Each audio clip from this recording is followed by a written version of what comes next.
Hello guys and welcome to another MK Mobile Top 10 video. Guys, today we are taking a look at the underdogs, or in other words, the characters nobody plays with, the characters nobody likes.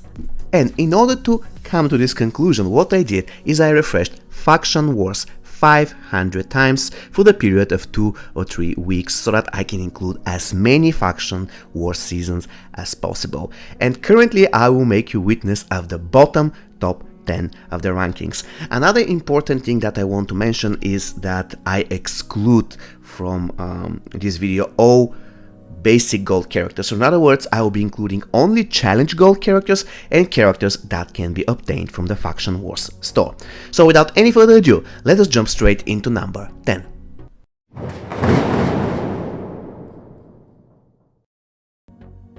Ranking at number 10, guys, is Pharaoh Irmak, who was found in 15 out of 500 matches, which is about 3% of all cases.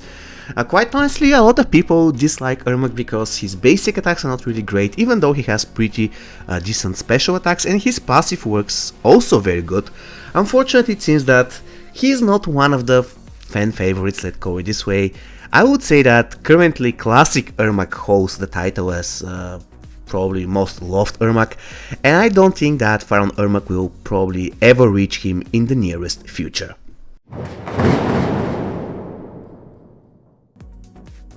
Coming in at number 9 is, attention, Shaolin Fist Kung Lao. Now this is a surprise because I found this guy in only 14 matches, or in other words 2.8% of the cases.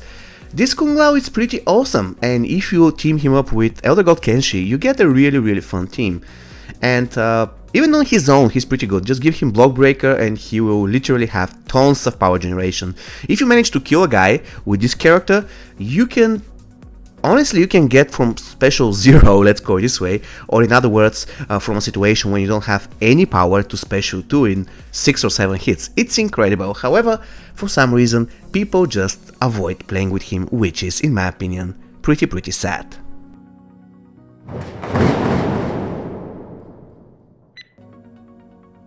Number 8, guys, is shared between two characters, and the first one is Gunslinger Irmak. Now, he's one of the best characters in the game without any issues, and back in the time he used to be the best gold challenge in the game. However, the reason why people don't really play with him that often is pretty simple.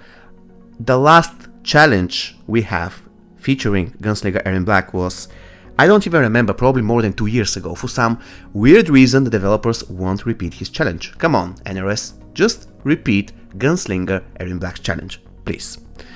And the next character at number 8 is Vampiress Melina. Now, Vampiress Melina is part of probably the best Go team, and this is classic Scorpion, Vampiress Melina, and Slasher Jason. And probably the reason why she isn't really liked a lot lies in the fact that she isn't the best fighter. She definitely requires Block Breaker, and probably this is the reason why people tend to ignore her in the battlefield. Probably, who knows?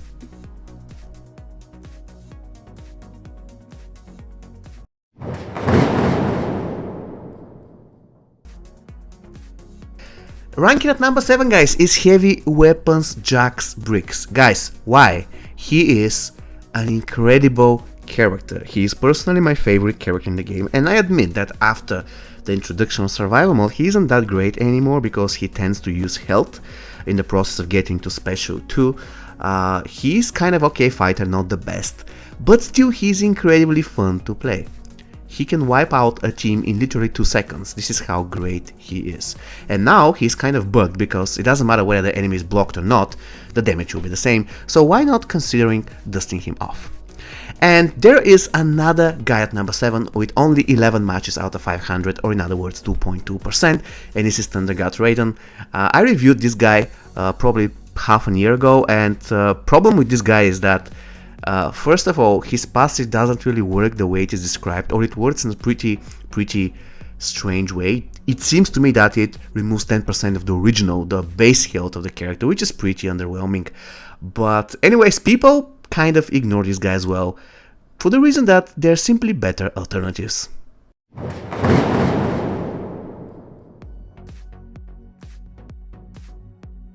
Coming in at number 6, again we have two characters and I found both of them in only 8 out of 500 matches, or in other words, use rate of 1.6%. The first guy on the list is Classic Kano.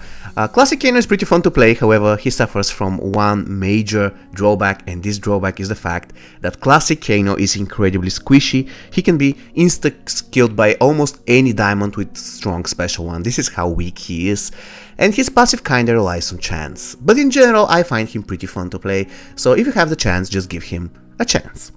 And the other guy with, again, 1.6% use rate is Scorch Baraka. He is personally not my favorite, I hate him, and it seems that a lot of you dislike him as well, and you can see that by the fact that almost nobody ever plays with him, even if he's giving you some sweet faction wars points multipliers. But still, Baraka he's so slow. I hate his combo ender high kick stuff, it is so ugly. And the only thing good about this character basically is the fact that he has power drain on special 1, which is always useful.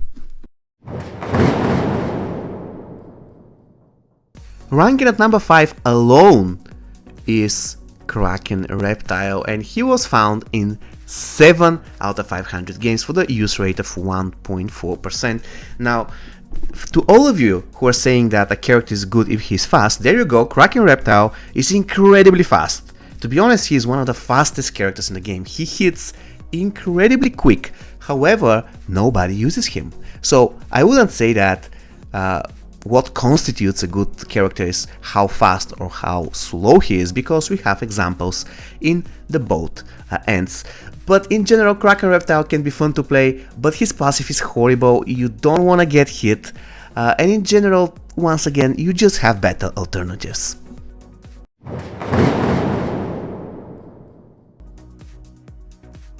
Coming in at number 4, guys, we have 3 characters, and the first one on the list is Shokan Warrior Kintaro. Well, to be honest with you guys, I definitely agree that Shokan Warrior Kintaro currently is one of the worst characters in the game. He was pretty nice once teamwork was working, but now, when teamwork isn't working, there isn't really a single reason to pick him in a team, apart from the fact that he's the last guy that gives you some multipliers. He's very slow. He has underwhelming special 1, pretty good special 2 if you can get there, like, at all, and in general his passive is very situational and the damage it deals is absolutely ridiculous. The next guy on the list is Bone Shaper Shinnok, again 6 out of 500 games. I would say that I find this guy fun to play, however, once again, he suffers from the fact that he doesn't excel at anything, and a pretty good way to buff him will be to make sure that the bonus he gets to his attack will be transferred to the next game. In other words, if you get a bonus this game, it's getting transferred to the next game and then it resets. This will make him much better in survival mode. And the last girl, this time at number 4, is High Tech Jackie Bricks. Well, this girl had a passive that didn't work for years, however, finally guys, she is okay, her passive is fixed and it is now working, and she has pretty good special 1 in terms of debuffs, pretty good special 2 in terms of buff, so I hope that this use rate will increase in the future.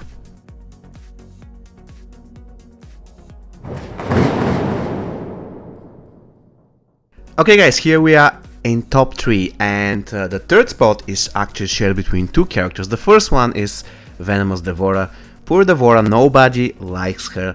To be honest with you, Venomous Devourer is pretty fun to play, especially if teamed up with Classic Irmak. So what can I say here? Please consider dusting her off, because she can be extremely good, especially if you manage to team her up with the correct characters and equip her with the correct items.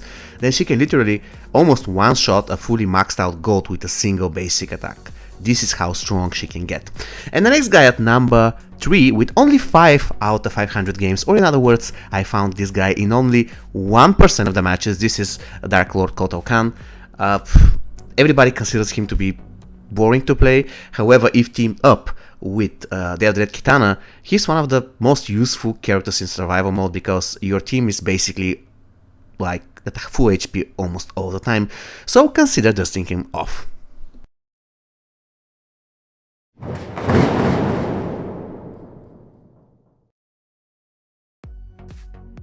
And the runner-up of this video, guys, is Classic Sub-Zero with only 2 out of 500 games, or in other words, 0.4 use rate. I'm not surprised here. Classic Sub-Zero used to be good for about 2 months, and then they nerfed him into oblivion as well.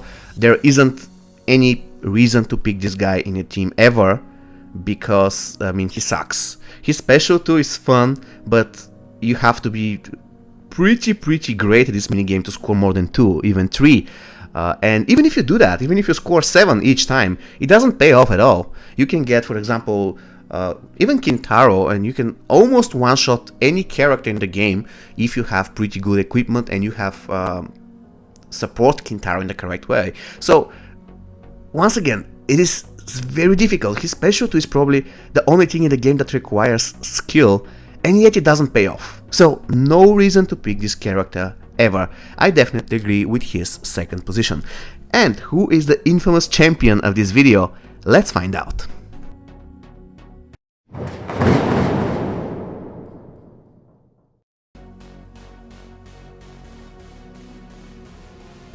And the winner of this video, guys, which is not something actually good, but still, he is the winner, so we have to pay respect to this guy. The winner of the video with only 1 out of 500 games, or in other words, 0.2% use rate. This is to my horror marksman Kunjin. I'm saying to my horror because I really like this character. He's very fun to play, but I have to admit, I never actually stated that he is a good character because he is extremely squishy. You cannot control his passive, which is a pity because you can control special to affect some tactical Sonya, so why can't you do the same with a challenge gold character, right? It makes sense. However, this character is there, but nobody uses him. He is extremely squishy. He can be killed with half special 1, and there you go, you cannot control his passive. Another very good example of a character who is fast, and nobody really cares about that. So don't tell me that if the character is fast, he is good. In these current standings, the character that actually won is probably the fastest character of them all. If given Block Breaker, he can be unstoppable. However, this doesn't mean that he is appreciated by the community. Okay guys, so this is going to be all from me for today. I really hope you found this video useful. Do you agree with it? Please let me know who in your opinion is the top 5, let's say, underused gold challenge characters. See you next time, guys. Take care and stay safe.